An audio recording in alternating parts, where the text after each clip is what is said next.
morning, friends. PSC Part 3, paper number 11, Physical Chemistry. So, the name of the topic is solutions. So, there are some basic terms before going to discuss the main part of the topic. So, first is called as normality. It is denoted by the letter capital N. You already know. Molarity, capital M. Molality, that is small m.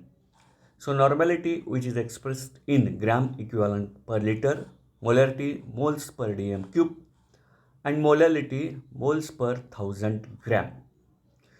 So, it is related to normality equivalent weight, molarity is related to molecular weight, molality is also related to molecular weight. So, difference between them, gram equivalent, mole, and here instead of 1 dm cube or 1 liter, there is 1000 gram. So, normality, molarity, and molality, these are the three terms are very, very important. Now, what is mole fraction? Suppose a solution is made up of two components, A and B. एका सोल्युशनमध्ये दोन component आहेत, A and B. A चे number of moles Na, B चे number of moles Nb असते. तर mole fraction कसा काढला जातो? XA is equal to number of moles of component A divided by total number of components in the solution, that is sum Na plus Nb. Similarly, mole fraction of component B, number of moles of B and total number of components present in the solution, so sum of that. So XA is called as mole fraction of component A, XB is called as mole fraction of component B. And XA plus XB is equal to 1, mole fraction of component A and that of B. Sum of these two is equal to unity, that is equal to 1. So solution, it is a homogeneous mixture of solute plus solvent. Solute which is present in small quantity and solvent which is present in large quantity. This is called as solution. So there is normal solution, molar solution, molal solution, binary solution. Binary solution, the solution which is made up of two components, that is called as binary solution. Now how to calculate mole percentage? Number of moles of that component divided by total number of moles multiply by 100. Percent जेव्हा आपण विचार करतो तेव्हा आपण 100 ने multiply करतो. How to calculate the part per million, that is called as PPM.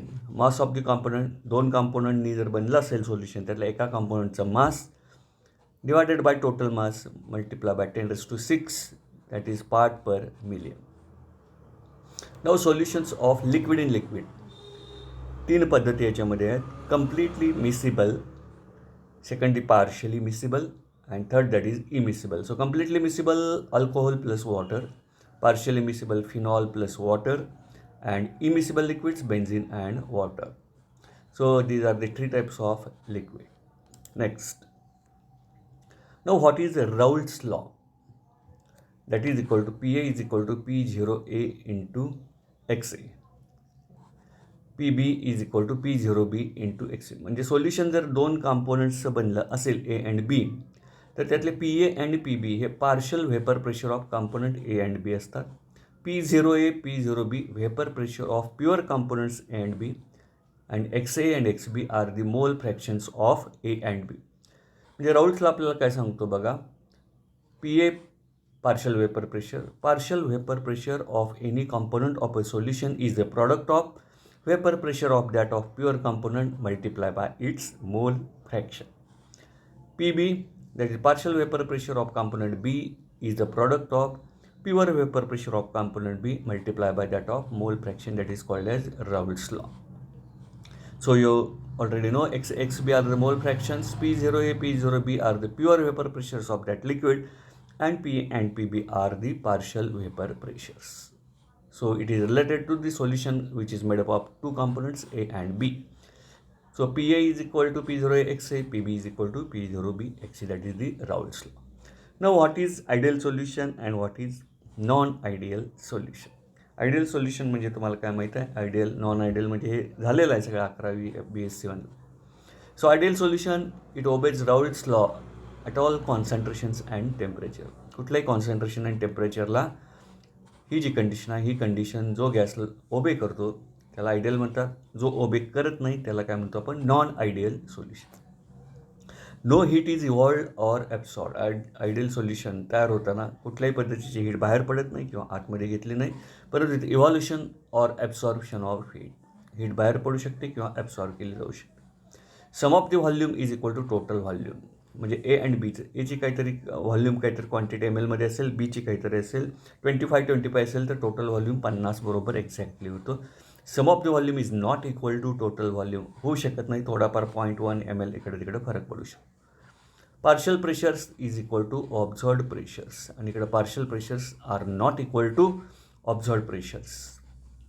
Partial pressures म्हणजे सोल्युशनमध्ये असलेले त्याचं प्रेशर आणि ऑब्झर्व्ड प्रेशर इक्वल असतात, इथं हे इक्वल नसतात. एक्झाम्पल लिहिलेलं आहे benzene and toluene, ideal solution, and non ideal solution ethyl alcohol and water. So this is ideal, this is non ideal, and that is the difference between ideal and non ideal solution.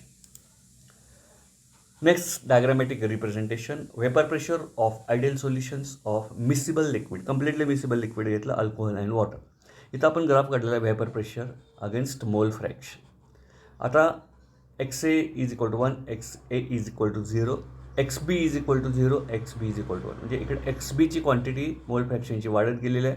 मोल फ्रॅक्शनची quantity जशी जशी वाढत जाईल तसं तसं हा PB it becomes P0B पर्यंत इथं गेलेला तुम्हाला दिसतो, म्हणजे प्युअर प्रेशरपर्यंत गेलेला दिसतो. इथं XA 0 आहे, XA 1 आहे. इकडं मोल फ्रॅक्शन एचा इकडं वाढत गेलेला आहे, त्यामुळे जसा वाढेल तसा इकडं हा वाढत गेलेला आणि P0 एला जाऊन पोचलेला.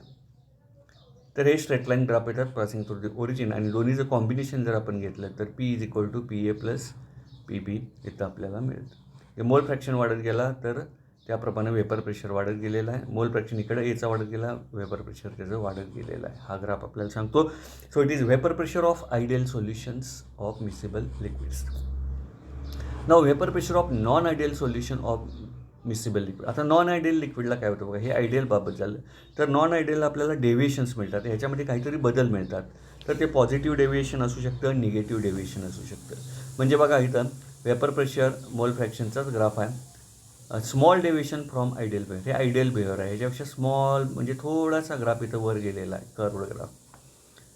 एक्झाम्पल आहे बेन्झिन अँड टोल्विन, सायक्लोप्रोपिन आणि कार्बन टेट्राक्लोराईड, म्हणजे small deviations. Large positive deviation याच्या तुलनेत बघा हे जास्त कर्ववरती गेलेला आहे, याला लार्ज पॉझिटिव्ह डेव्हिएशन म्हणतात. म्हणजे आयडियल आणि नॉन आयडियलमधला तो फरक आहे. वॉटर, प्रोपिल अल्कोहोल आणि इथिल अल्कोहोल आणि क्लोरोफॉर्म हे त्याचं उदाहरण आहे. आणि टाईप थर्डमध्ये लार्ज निगेटिव्ह डेव्हिएशन, म्हणजे निगेटिव्ह म्हणजे ह्या ग्राफच्या खालच्या बाजूला आता कर्व दिसतो, पॉझिटिव्हला वरती गेला होता, हे स्मॉल डेव्हिएशन म्हणजे अगदी थोडंसं वाढलेलं आहे. हे लार्ज पॉझिटिव्ह डेव्हिएशन, आणि खालच्या बाजूला जेव्हा कर्व येतो तेव्हा that is called as large negative deviation. So acetone, chloroform आणि वॉटर, सल्फ्युरिक ॲसिड.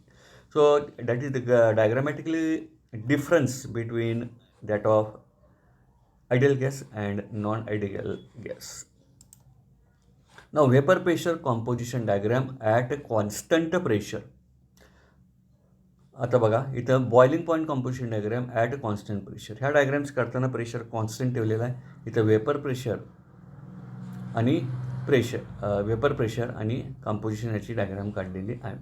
तर इथं बघा हा लिक्विडचा कर्व दिसतो वर, हा वेपरचा कर्व दिसतो, लिक्विड आणि वेपर. इथं बघा कॉम्पोजिशन, इथं दोन आपल्याला कर्व असे दाखवलेले आहेत, लोब दाखवलेले आहेत. वरचा लिक्विड आहे, खालचा वेपर आहे. मधला पॉईंट C दाखवतो, इकडे AB, इकडे पर्सेंटेज ऑफ A 100 असेल, पर्सेंटेज ऑफ B 100 असेल. हा ग्राफ दाखवलेला आहे. हा वेपर प्रेशर कॉम्पोजिशन. परत इकडे दोन लोअर दाखवलेले, लोअर वेपर प्रेशर, इथं हायर वेपर प्रेशर. तर वेपर प्रेशर आणि कॉम्पोजिशनचा इथं ग्राफ दाखवलेला. आता बॉइलिंग पॉईंट आणि वेपर प्रेशर हे एकमेकाला काय असतात, अपोजिट असतात, हे आपण बघितलेलं आहे. इथं बघा वेपर प्रेशर एचं कमी आहे म्हणून एचा बॉइलिंग पॉईंट इथं जास्त आहे. इकडे बॉइलिंग पॉईंट पाहिजे, बॉइलिंग पॉईंट डायग्राम. इथं वेपर प्रेशर इथं जास्त आहे म्हणून इथं बॉइलिंग पॉईंट कमी आहे, आणि इथं वेपर प्रेशर तुमचं कमी आहे म्हणून हा बॉइलिंग पॉईंट इथं तुम्हाला जास्त दाखवलेला आहे. तर वेपर प्रेशर इथं फक्त एवढी गोष्ट लक्षात ठेवायची काय, लेस वेपर प्रेशर हाय बॉइलिंग पॉईंट, हाय वेपर प्रेशर लेस बॉइलिंग पॉईंट. ह्या डायग्राम्स आपण नंतर डिटेलमध्ये आपण सगळ्यात बघणार आहोत. आता फ्रॅक्शनल डिस्टिलेशन म्हणजे काय, हा एक मुद्दा येतो. म्हणजे दोन कॉम्पोनंट आपण दोन लिक्विड घेतले एकामध्ये, ते आपल्याला डिस्टिलेट करायचं आहे, ते अशुद्ध फॉर्ममध्ये आहे. तर ते काय केलं जातं, डिस्टिलेशन फ्लास्कमध्ये घातलं जातं. हे तुम्हाला आता ऑर्गॅनिकला प्रॅक्टिकलला पुढे येईल. आणि ते हीट केले जाते. त्यातला एक लेस व्हॉलॅटाईल असतो आणि एक काय असतो, मोर व्हॉलॅटाईल असतो. तर जो मोर व्हॉलॅटाईल आहे, त्या मोर व्हॉलॅटाईलची काय होते, जेव्हा आपण हीट करतो तो फ्लास्क, मोर व्हॉलॅटाईलची काय वाफेमध्ये रूपांतर होतं आणि ती वाफ काय केली जाते, त्याला परत थंड पाणी दिलं जातं, म्हणजे कंडेन्स केलं जातं आणि परत त्याचं शुद्धीकरण होऊन ते लिक्विड कलेक्ट केलं जातं. तर लेस व्हॉलॅटाईल आणि मोर व्हॉलॅटाईल. मोर व्हॉलॅटाईल त्या दोन्ही लिक्विड पहिला त्याची वाफ होणार, वाफेचं परत कंडेन्स होऊन त्याचं शुद्धीकरण होऊन आपल्याला ते पाणी मिळणार. लेस व्हॉलॅटाईल कॉम्पोनंट बिकरमध्ये राहणार. परत मोर व्हॉलॅटाईल संपल्यानंतर लेस व्हॉलॅटाईल परत काय होणार, त्याची वाफ होणार, परत तो कंडेन्स करून आपण ते शुद्धीकरण मिळणार. म्हणजे अशा पद्धतीनं हे डिस्टिलेशन आहेत. आणि फ्रॅक्शनेटिंग कॉलम्स असतात वेगवेगळे. ते फ्रॅक्शनेटिंग कॉलम्स वापरून जर आपण डिस्टिलेशन केलं तर त्याला फ्रॅक्शनल डिस्टिलेशन असं म्हटलं जातं. तर त्या फ्रॅक्शनल डिस्टिलेशनच्या आधारावर आपण ह्या डायग्राम्स काय करणार आहोत, पुढच्या तासाला एक्सप्लेन करणार आहोत. तर आजच्या तासाला आपण बघितलं नॉर्मल, मोलर सोल्युशन्स कसे आहेत, पार्ट पर मिलियन कसा काढला जातो, मोल पर्सेंटेज कसं काढलं जातं.